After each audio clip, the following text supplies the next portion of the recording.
weekly in-depth view of agriculture up close. This is In the Field.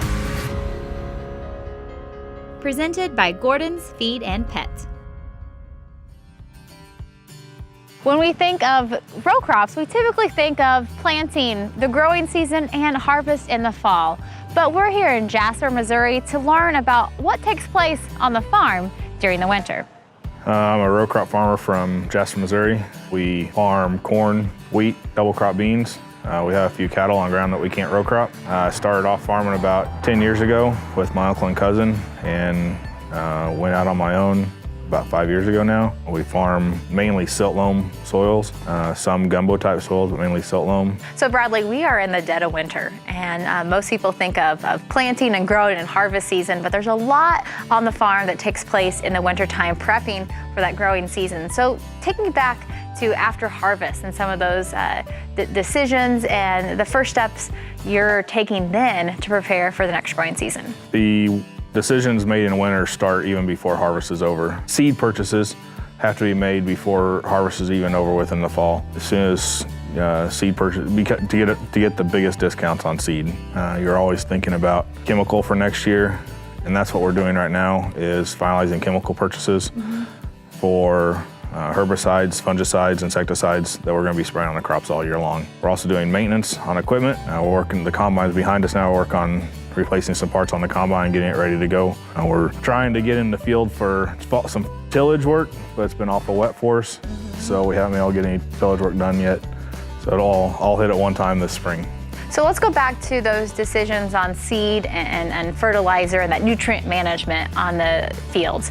How do you stay educated and how do you make those decisions year after year? Chemical reps and scouts are a huge resource for knowing what to spray and what's working best in our area. So conversations with them this time of year and in the fall really line up what you're going to do as far as chemical goes. I have most of my soil grid sampled on 2.5 acre increments every 3 to 4 years to know what type of nutrients are required for those soils. We actually just got done grid sampling several acres, and they will variable rate fertilizer and lime to make sure that we are getting the nutrients that we need and not over applying and hurting the soil by over applying fertilizer and lime. So you use the word chemical, and to many that seems like a scary word, but it's actually just nutrients added back into the soil. So kind of explain what those nutrients are and how those chemicals are applied to make sure that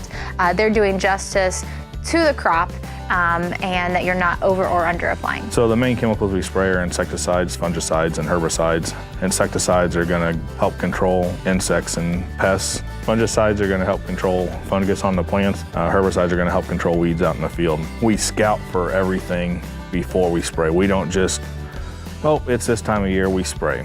We scout, and if it's not there, we don't spray it. We don't want to over apply for two reasons. It's dollars out of our pocket, but two is it's just not necessary to apply that chemical at that time. And so we scout our crops before we apply anything at all to them. So one of the many pieces of machinery on the farm is the combine. Pretty useful tool when it comes to harvest.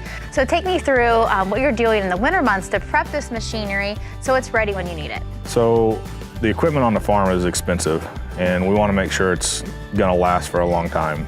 And so we do maintenance in the winter times to make sure it's ready to go for the spring and make sure nothing's going to break during harvest when we need the equipment to work. So right now we're working on our combine, replacing some bearings and belts and some gears on it.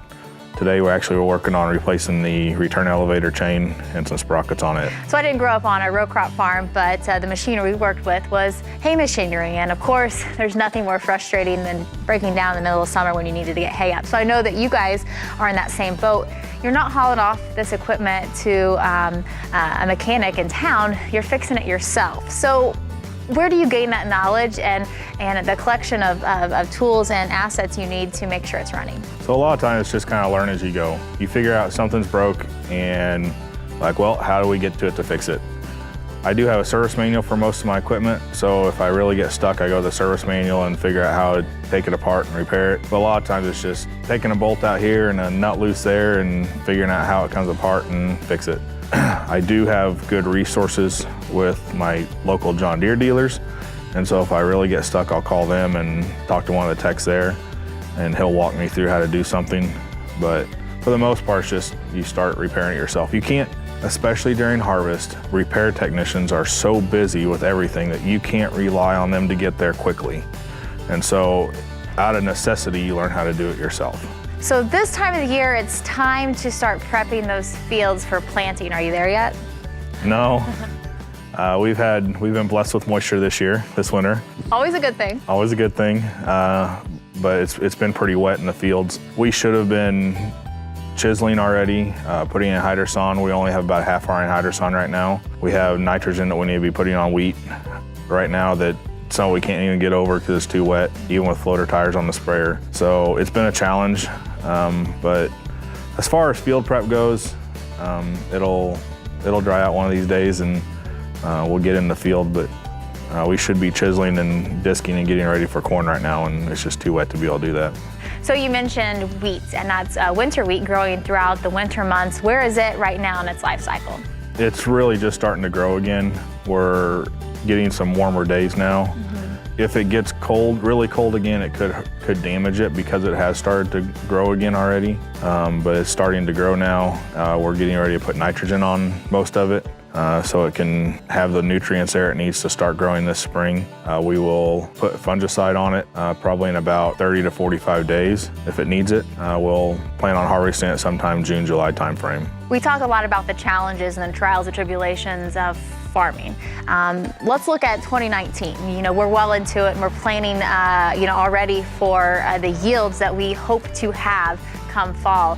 What is your outlook for the 2019 growing season? My outlook for the 2019 growing season is positive. It has to be positive. If a farmer's outlook is not positive going into the spring, why is he gonna even buy seed and put it in the ground? I think that there's a lot of stuff going on right now as far as negotiations with countries that will benefit United States farmers in the long run. And so I'm hopeful that some of those get put in place, that some of the commodity prices recover to where they should be so that we can be profitable for many years to come.